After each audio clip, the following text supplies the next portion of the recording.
Herkese merhabalar. Eser'in Mutfağı kanalıma hoş geldiniz. Bugün sizlere hazırlarından hiçbir farkı olmayan nefis bir ev yapımı pide tarifi paylaşıyorum.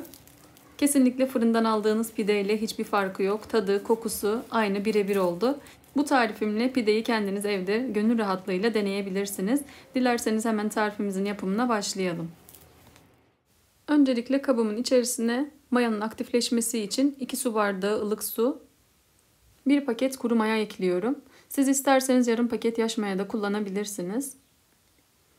Daha sonra 1 tatlı kaşığı şeker ekliyorum ve tüm malzemelerimi iyice karıştırıyorum.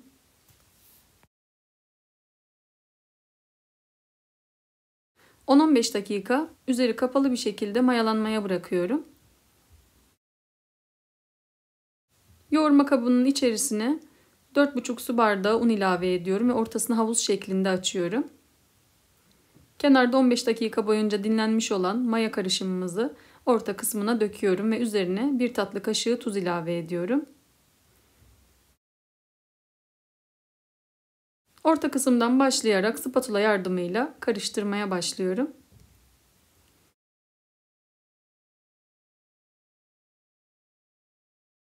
Tarifimiz tam ölçüdür. Un miktarı markaya göre değişiklik gösterebilir.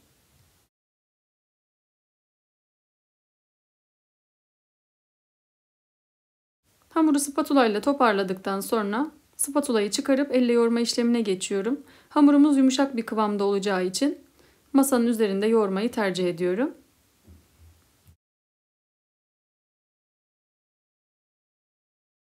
Hemen kabımın içerisinden hamuru masaya alıp elimle yoğurma işlemine başlıyorum.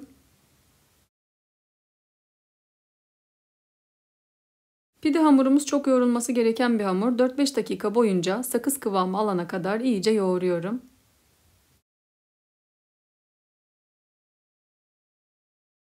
Öncelikle ele yapışmış gibi oluyor. Daha sonra toparlandıkça ele yapışmaz bir kıvam alıyor. Bu aşamada herhangi bir un ilavesi yapmıyorum.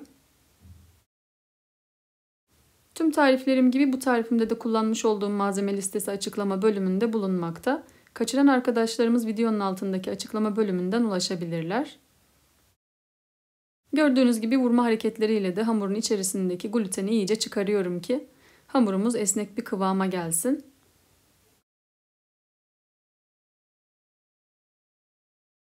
Hamuru 4-5 dakika boyunca yoğurdum. Hamuru çekiştirdiğiniz zaman kopmuyorsa olmuş demektir. Gördüğünüz gibi bayağı bir esniyor.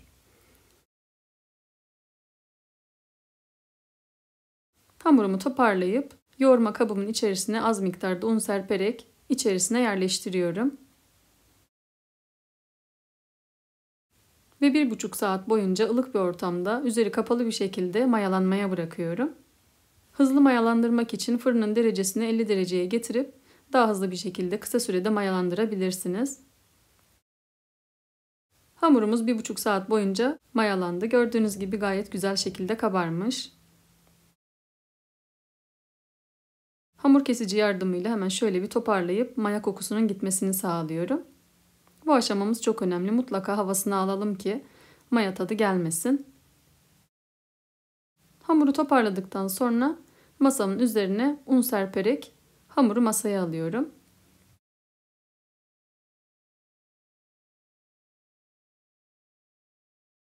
Havasını söndürmeden yumuşak hareketlerle toparlıyorum.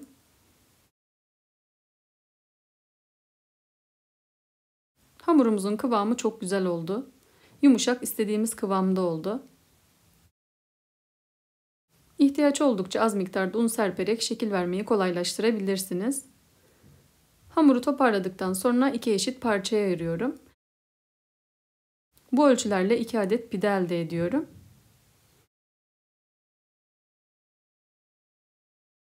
İki eşit parçaya kesmiş olduğum hamuru dıştan içe doğru toplayarak beze haline getiriyorum.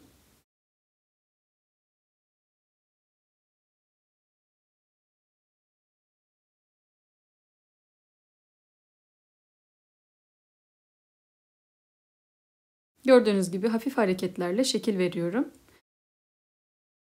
İkinci hamuru da aynı şekilde düzeltiyorum ve 2 bezemi de hazır hale getiriyorum.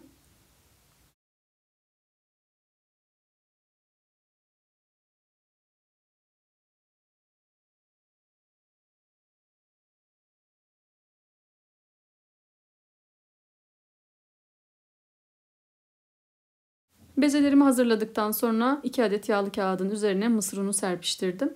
Üzerine hazırlamış olduğum bezeleri koyuyorum.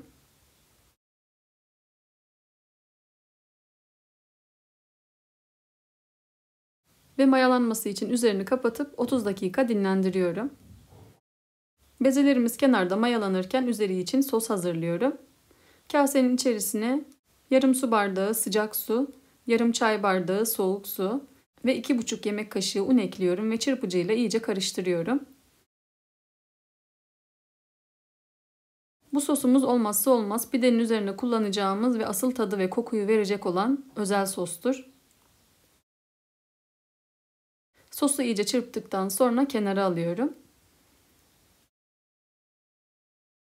30 dakika boyunca bezelerimiz mayalandı. Bu şekilde pideye şekil vermemiz daha rahat olacaktır. Hazırlamış olduğum sostan bezenin üzerine iyice sürüyorum. Ve pideye şekil vermeye geçiyorum. Pideye şekil verirken parmaklarımızı ara sıra sosun içerisine batıralım ki daha rahat şekil verebilelim. Şekil verirken pidemizi yanlara doğru çekiştirelim ve uzamasını sağlayalım.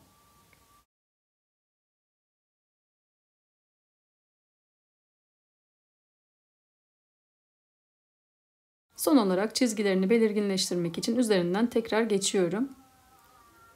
İkinci bezeyi de aynı şekilde hazırlıyorum. Gördüğünüz gibi şekil vermemiz gayet pratik oluyor. Bu şekilde sadece yerinde bastırarak değil yanlara çekiştirerek şekil vermeyi unutmayalım ki hazır olan pidenin aynı şeklini alabilsin.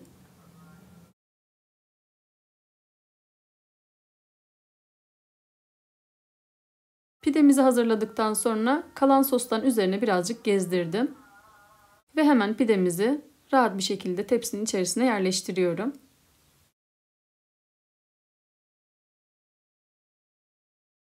Pidenin üzerine çörek otu ve susamla süslüyorum.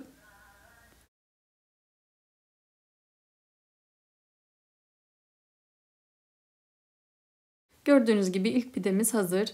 220 derecede önceden ısıtılmış alt üst ayar fırında pişirmeye gönderiyorum.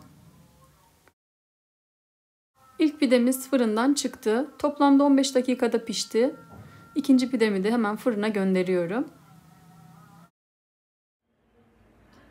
Evet, mis gibi pidelerimiz artık hazır.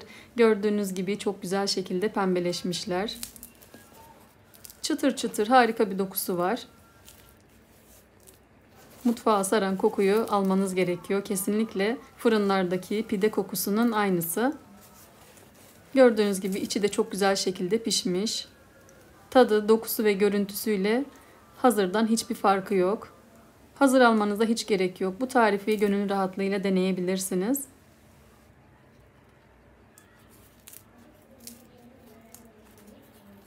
Tarifimi izleyen herkese hayırlı Ramazanlar diliyorum ve deneyecek olan herkese şimdiden afiyet olsun diyorum.